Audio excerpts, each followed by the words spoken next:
Вы на канале Свабода Прэміум, з вами Алексей Знаткевич і наш сённяшні гость былы камандуючы войскамі НАТО ў Еўропе генерал Філіп Брыдлаў. General Brydlov, thank you very much for finding time to talk.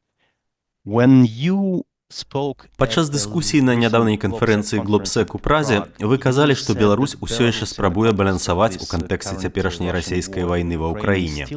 Як вы бачыце гэтае балансаванне? Can you elaborate on that? How do you see it? Well, we have to be thankful that Belarus has been Нам трэба быць удзячнымі, што Беларусь спрабуе пазбягаць больш актыўнага ўдзелу ў вайне. Я не веру, што Беларусь хоча паслаць свае войскі ва ўкраіну, і я сумняваюся, што Беларусь лічыць свае войскі падрыхтаванымі для гэтага. Таму я думаю, што кіраўніцтва Беларусі спрабуе не быць цалкам паглынутым ценем Расеі і клептакратаў, якія кіруюць Расеяй. Я ўдзячны за гэта. Беларусь спрабуе намеціць свой уласны шлях, але мы ўсе разумеем, што Беларусь амаль цалкам залежная ад Расеі ў гандлі, ва ўсім. Таму Расея мае агромністы ўплыў унутры Беларусі. І хоць Беларусь спрабуе захаваць нейкую нейтральнасць, гледзячы на захад, ёй відавочна даводзіцца аддаваць увагу Расеі, якая забяспечвае большую частку яе сродкаў для існавання.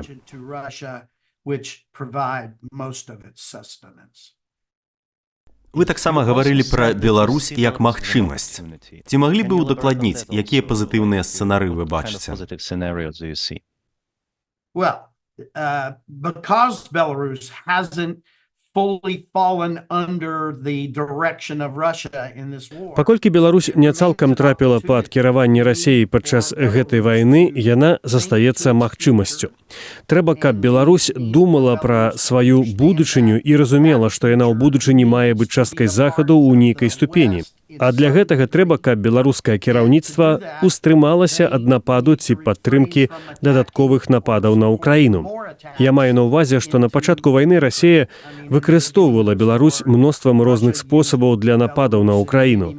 І гэта праблема, але яна засталася ў мінулым. Таму мы спадзяёмся, што ў будучыні Беларусь прыкладзе курс, які будзе ў нечым незалежны ад Расеі, што Беларусь не зробіцца часткай ваеннага ціску на ўкраіну. Somewhat independent of Russia and does not become a part of putting military pressure on Ukraine. На вашу думку, ці захоўваецца пагроза, што беларускія войскі наўпрост возьмуць удзел у вайне? Well, of course it could. If the Belarusian leadership comes under too much Так, pressure. вядома ж, гэта можа адбыцца, калі беларускае кіраўніцтва трапіць пад надзвычай моцны ціск Пуціна і Крамля. Дзяржавы мусяць усведамляць, адкуль паходзяць іх сродкі для існавання, а Беларусь прывязаная да Расеі. Таму я лічу, што калі спадар Пуцін дастаткова націсне, гэта можа здарыцца. Але я не думаю, што такое адбудзецца, бо, як я ўжо сказаў раней, Беларусь – гэта магчымасць. І Беларусь сваімі дзеяннямі спрабуе утрымацца ад таго, каб трапіць пад поўны кантроль Масквы. Trying to remain from coming completely under the control of Moscow. The Estonian defense Міністр абароны Эстоніі Хана Пеўкур на канферэнцыі казаў, што пакуль Лукашенка застаецца ва ўладзе ў Беларусі, лепш разглядаць Беларусь як фактычную частку Расеі. Выглядае, што вы не падзяляеце ягоныя ацэнкі, так? You probably don't share this assessment based on what you Well, say. he's a really smart man. Ён вельмі разумны чалавек, і ён бліжэйшы да праблемы, чым я, таму я паважаю ягоную думку. Але мяне хвалюе тое, што калі Лукашэнку замяніць, дык хто будзе пасля яго? Магчыма, гэта шанец, каб прыйшоў нехта больш празаходні. Гэта было б выдатна, але гэта таксама можа быць і поўная марыянетка Расеі, бо многія з тых дзяржаў, якія трапілі пад кантроль Расеі, мелі ў сябе на чале марыянетак, як гэта ў значнай ступені было ва ўкраіне. Much like Ukraine used to. From a Ці лічыце вы, military што Расея цяпер мае рэсурсы, каб пачаць новую наземную ваенную аперацыю з поўначы, з тэрыторыі Беларусі? Right now, I don't think that Russia is thinking about sending. Мне здаецца, што цяпер Расея пра гэта не думае, бо ёй не хапае войскаў. Мы пабачылі, што яны не здолелі абараніць уласную мяжу ў Курскай вобласці. Мы бачым, што хоць Расея працягвае прасоўвацца да Пакроўску, яе іншыя наступы на Донбасе запаволіліся ці спыніліся. Таму я лічу, што Расеі хацелася, каб да ваенных дзеянняў далучылася беларуская армія. бо цяпер ёй не хапае войскаў. Ці бачыце вы нейкую прамую ваенную пагрозу з тэрыторыі Беларусі краінам НАТО, такім як Латвія, Літва і Польшча? Я думаю, што Беларусь разумее, такое вельмі хутка скончыцца правалам. Я не бачу такой пагрозы. Некаторыя заходнія палітыкі кажуць, што Беларусь карыстаецца незаконнай міграцыяй як зброяй. Ці пагодзіцеся вы з такім вызначэннем? Я не маю дастатковай інфармацыі, каб пагаджацца ці не пагаджацца. Я б сказаў, што ў Еўропе прымусовыя міграцыі шмат разоў выкарыстоўваліся як інструмент. Міграцыя з Сырыі ў нейкі момант ледзь не прывяла да расколу ў НАТО. Таму гэта інструмент, якім карыстаюцца дзяржавы. Я недастаткова паінфармаваны, каб ацэньваць тое, што робіць Беларусь. Але ці вы ў прынцыпе пагаджаецеся, што часам міграцыю ў сучасным свеце можна класіфікаваць як частку баявых дзеянняў?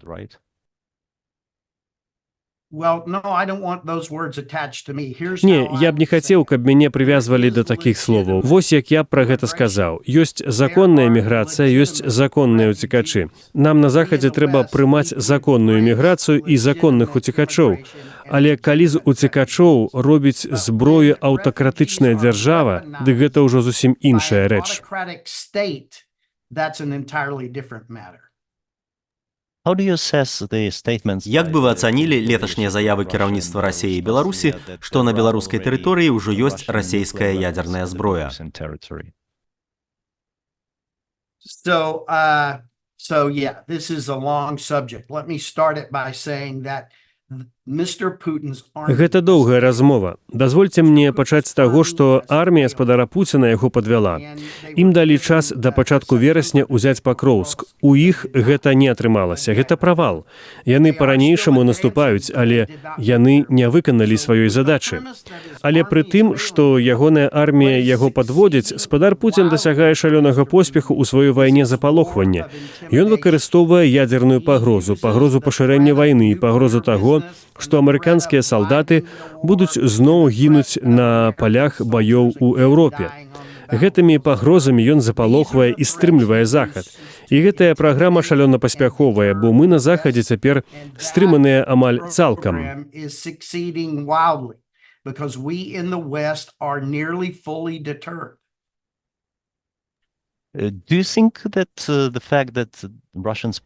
Ці лічыце вы, што размяшчэнне расійскай ядзернай зброі ў Беларусі мяняе баланс сілаў і сітуацыю з бяспекай ва ўсходняй Еўропе?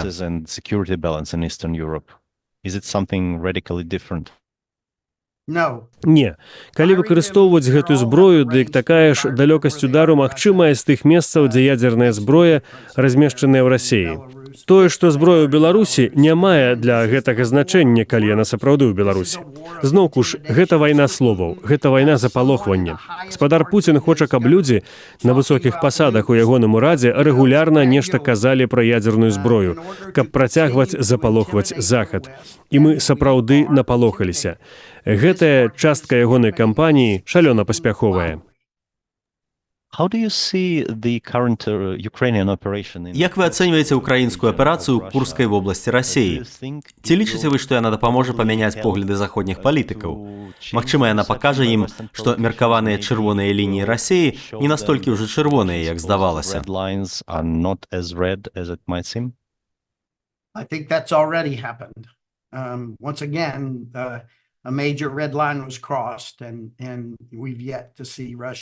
Я думаю, што гэта ўжо адбылося. Чарговым разам важная чырвоная лінія была парушаная, і мы пакуль не бачылі, каб Расія зрабіла ясны крок у адказ. Летась шмат гаварылі, што летні контрнаступ Украіны праваліўся. Я думаю, што людзі, якія выкарыстоўваюць такія словы, не вельмі добра інфармаваныя ці дасведчаны наконт таго, што адбылося мінулым летам. Расійскі вайскова-марскі флот быў цалкам разгромлены ў паўночнай частцы Чорнага мора дзяржавай, якая не мае ніводнага буйнога карабля. Расійскія вайскова-паветраныя сілы панеслі вялікія страты, і пакуль яны не пачалі выкарыстоўваць крылатыя бомбы, яны былі збольшага неэфектыўныя. І пры гэтым Украіна ўтрымала фактычна патавую сітуацыю на ўсходзе супраць сусветнай звышдзяржавы. Людзі паспяшаліся сказаць, што ўкраінскі наступ быў правалам, але ж гэта мы на захадзе, мы ў Злучаных Штатах загналі Украіну ў сітуацыю, дзе яе магчымасці атакаваць былі абмежаваныя. Мы баімся, што Украіна будзе атакаваць на расійскай тэрыторыі. І таму мы вымусілі іх атакаваць статычным, лінейным, састарэлым спосабам, як у часы Першай сусветнай вайны. Вось жа, што паказала Украіна сёлета. Яны не сказалі нам, што яны збіраюцца рабіць, і пачалі рабіць тое, што я назваў бы сучаснымі манеўранымі баявымі дзеяннямі, а не статычнымі, акопнымі баявымі дзеяннямі ў стылі Першай сусветнай вайны, як на ўсходзе Донбасу. Яны распачалі сучасныя манеўраныя баявыя дзеянні на расійскай тэрыторыі, і гэта быў надзвычайны поспех. Я думаю, што галоўнае пасланне астатняму свету ў тым, каб перастаць залішне кантраляваць Украіну. Дайце ім зброю, патрэбную для перамогі, і дазвольце ім самім прымаць рашэнні, бо яны паказалі, што яны могуць гэта рабіць. Give them the weapons they need to win and let them do it because they have demonstrated that they can. Ці бачыце вы, што заходнія палітыкі атрымалі гэтае пасланне, што гэтая аперацыя на іх паўплывала і што яны гатовыя больш падтрымліваць Украіну? Some are and some are not. Некаторыя так, а некаторыя не. Мы пачулі некаторыя сапраўды добрыя палітычныя заявы з такіх месцаў, як Вялікая Брытанія, Францыя. І мы бачым стары стыль мыслення ў такіх краінах, як Нямецчына і Злучаныя Штаты. Таму некаторыя бяруць удзел у падтрымцы таго, на што Украіна даказвала сваю здольнасць, а некаторыя не.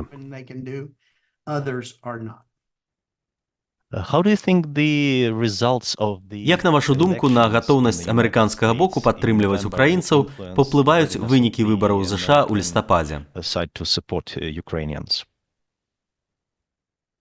Well, I think that there's a big difference in the two parties that you just sort of talked about in your question. Я думаю, паміж дзвюма партыямі ёсць вялікая розніца, што ў нейкім сэнсе адлюстравана ў вашым пытанні. З аднаго боку ёсць палітыкі, а з другога амерыканцы. І я не думаю, што мы разумеем, куды на гэтых выбарах кіруюцца абодва палітыкі ў сваіх напалову агучаных палітычных платформах. Мы не ўпэўненыя, як былы прэзідэнт Трамп збіраецца скончыць вайну. Калі гэта азначае капітуляцыю перад Расіяй, дык нам такога не трэба. І мы насамрэч усё яшчэ чакаем, каб віцэ-прэзідэнтка Гарріс абвясціла пра свой палітычны курс. Таму ў цяперашні момант мы насамрэч не разумеем, якой будзе палітыка гэтых дваіх. Але я мяркую, што ў абодвух выпадках яна будзе адрознівацца ад палітыкі Байдена. Зноўку ж, дагэтуль не ясна, што зробяць абодва гэтыя кандыдаты.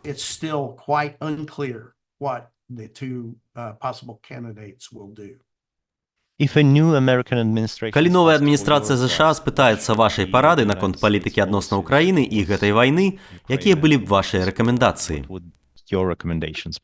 So right now we really don't have a policy towards Ukraine. We use words like we'll be there for as long as it takes. Цяпер мы не маем сапраўднай палітыкі адносна Украіны. Мы кажам, што будзем падтрымліваць яе так доўга, як гэта спатрэбіцца, і дамо ім усё, што трэба. Але гэта не поўнае цверджанне. Мы будзем падтрымліваць яе так доўга, як гэта спатрэбіцца, каб дасягнуць чаго? Перайсці раку, арганізаваць вечарынку на дзень народзінаў. Для чаго мы ў гэтым удзельнічаем? Мы дамо ім усё, што трэба, для чаго? Каб утрымліваць пазіцыі, працягваць змаганне толькі на ўкраінскай тэрыторыі. Я маю на ўвазе, для чаго мы ў гэтым удзельнічаем. Таму, калі б мяне папрасілі парады, я б сказаў, зрабіце заяву з палітычнай дэкларацыі. Мы будзем падтрымліваць Украіну так доўга, як гэта спатрэбіцца, каб яна перамагла Расію і выгнала расійскія войскі з усёй суверэннай украінскай тэрыторыі. Мы дамо Украіне ўсё, што трэба, каб перамагчы Расію і выгнаць расійскія войскі з усёй суверэннай украінскай тэрыторыі. Я думаю, што людзям варта пачытаць Будапешцкі мемарандум 1994 году і пабачыць, што Амерыка сказала ў гэтым мемарандуме. Давайте пачнём з гэтага.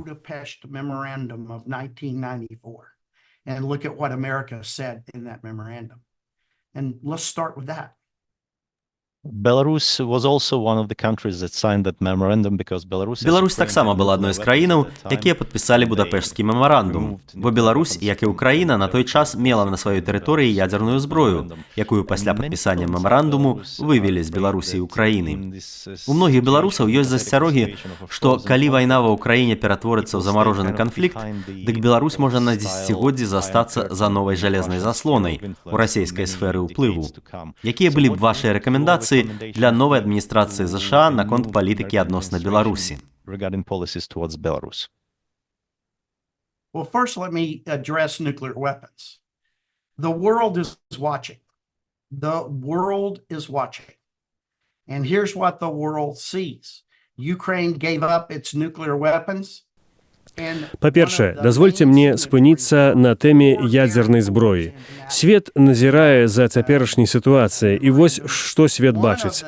Украіна адмовіцца ад сваёй ядзернай зброі. Расія была адным з галоўных падпісантаў гэтага мемарандуму, адной з дзяржаваў, якія давалі гарантыі бяспекі. Адна з дзяржаваў, якія казалі, што гарантуюць межы і суверэнітэт Украіны, пачала амаральную, незаконную вайну і ўварвалася ва Ўкраіну. Такім чынам, які урок атрымаў свет? Адмоўцеся ад сваёй ядзернай зброі, і вы станеце ахвярай уварвання з боку сусветнай звышдзяржавы. Я думаю, што нашы спробы абмежаваць распаўсюд ядзернай зброі ў свеце атрымалі моцны ўдар, бо свет пабачыў, што адбылося ва Ўкраіне. Што тычыцца нашай палітыкі адносна Беларусі, зноўку ж, я сказаў, што Беларусь гэта магчымасць. Мы павінны спрабаваць наладзіць лепшыя адносіны паміж Захадам і Беларуссю. Калі Беларусь пабачыць магчымасці гандлю і іншыя рэчы, якія даюць сувязі з Захадам, я думаю, што ўрэшце беларускае кіраўніцтва зробіць правільнае рашэнне далучыцца да Захаду. Таму я б сказаў, што не варта паліць масты з Беларуссю. Не талеруйце, калі Беларусь дзейнічае к Расіі, але спрабуйце працягваць наладзіць яе добрыя адносіны з Захадам і паказаць, што гэта значыць.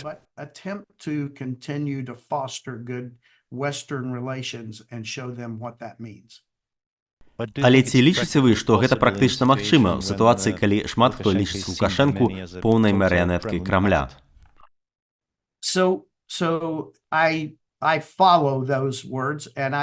Я працягну і зноўку скажу. Так, магчыма, прэзідэнт Лукашэнка ў палоне Расіі, але ён выглядае, спрабуе трымаць іх хаця б на адлегласці выцягнутай рукі. І я яму за гэты пляскаю далоні. Усе нашы дзяржавы мелі часы, калі іх кіраўніцтва падтрымлівала дзіўныя канфігурацыі адносінаў з рэштай свету.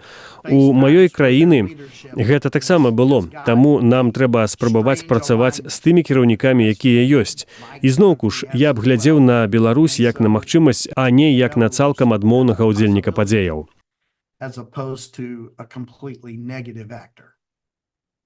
Тады маё апошняе пытанне датычна гэтага. У Беларусі цяпер амаль 1500 афіцыйна прызнаных палітвязняў. Таму шмат хто на Захадзе кажа, што вызваленне палітвязняў павінна быць перадумовай для любой супрацы. Некалькі дзясяткаў было вызвалена нядаўна, але ў турму трапілі дзясяткі новых.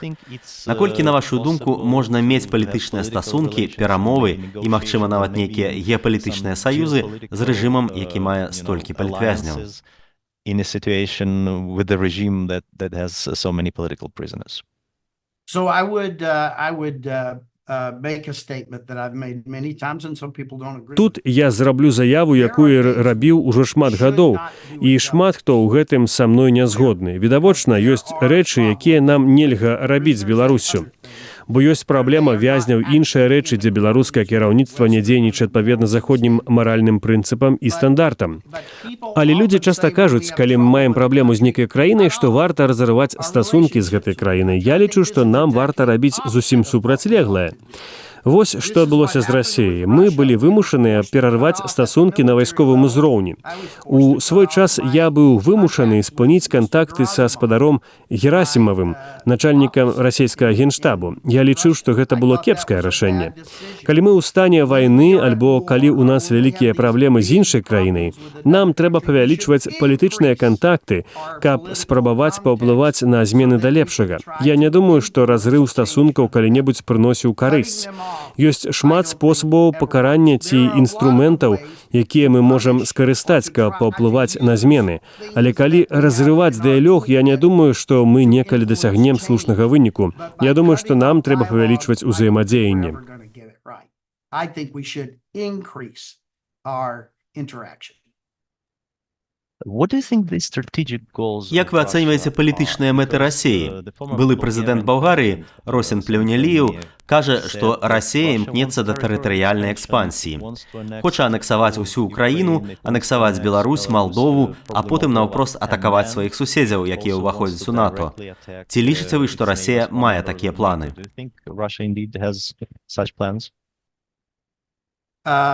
Well, let me address the last part of that question first. I don't think Russia... Дазвольце пачаць з апошняй часткі пытання. Я не думаю, што Расія цяпер хоча звязвацца з НАТО. Расія не хоча перамагчы ўкраіну. Яна дасягае поспеху ў некаторых месцах Украіны, але адступае ў іншых. Сусветная звышдзяржава амаль цалкам загнаная ў тупік краінай, якая разброілася. Таму я не думаю, што Расія цяпер хоча звязвацца з НАТО.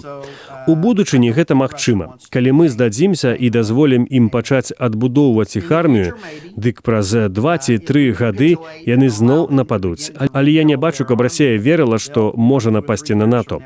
Што тычыцца іх мэтаў і планавання, я б прапанаваў, каб вы апублікавалі для вашых чытачоў і гледачоў згадку пра тое, што Расія казала свету. Памятаеце, перад апошняй фазай цяперашняй 10-гадовай вайны, прыкладна 3 гады таму, яны далі нам 2 дакументы і сказалі падпісаць гэтыя дакументы. Яны назвалі іх дамовамі, мы назвалі іх дакументамі. Яны нам сказалі, падпішыце гэта, і тады мы не скарыстаемся іншымі сродкамі. Мы не падпісалі, і яны пачалі маштабнае ўварванне ва Ўкраіну. Калі вы прачытаеце гэтыя 2 дакументы, дык зможаце сфармаваць уласную думку пра тое, чаго хоча Расія. Калі я іх чытаю, дык я бачу, што Расія хоча фактычна аднавіць Савецкі Саюз, вярнуць краіны Варшаўскай дамовы паміж Расіяй, як новым Савецкім Саюзам і Захадам, і вярнуцца туды, дзе мы былі ў часы халоднай вайны. Я думаю, менавіта гэта яны спрабуюць зрабіць цяпер. Яны адчайна спрабуюць захаваць свой статус, каб на іх глядзелі як на сусветную звышдзяржаву. Я лічу іх сусветнай звышдзяржавай, але толькі таму, што яны маюць ядзерную зброю. Яны не звышдзяржава ў сэнсе звычайных узбраенняў, і таксама яны не звышдзяржава ў эканамічным сэнсе. They are not a conventional war power, and neither are they an economic world power. Ці лічыце вы, што Расія мае патэнцыял наўпрост пагражаць краінам НАТО праз некалькі гадоў? Не толькі таму, што павялічыцца яе магчымасці, але магчыма таму, што ўнутры самога альянсу адбудуцца нейкія негатыўныя змены. Я паставіў гэтае пытанне па-іншаму. Я думаю, што праз 2 ці 3 гады яны могуць паспрабаваць раскалоць НАТО, захапіўшы невялічкі кавалак тэрыторыі нейкай краіны НАТО, каб пабачыць, як альянс адрэагуе. Думаю, што яны могуць быць да гэтага гатовыя праз 2 ці 3 гады. Але паглядзіце, як моцна разбілі расійскую армію ва Ўкраіне. Колькасць забітых і параненых ашаламляльная, колькасць страчанага абсталявання ашаламляльная. Прыйдзе яшчэ шмат часу, перш чым Расія будзе гатовая сутыкнуцца з НАТО ў звычайным сэнсе. Генерал Брыдлаў, я б папрасіў вас звярнуцца да нашай аўдыторыі ўнутры Беларусі, да людзей, якія нас слухаюць, глядзяць гэтую праграму, якія хочуць лепшых адносінаў з Захадам, лепшых адносінаў са Злучанымі Штатамі, але не бачаць такіх магчымасцяў пры цяперашняй уладзе.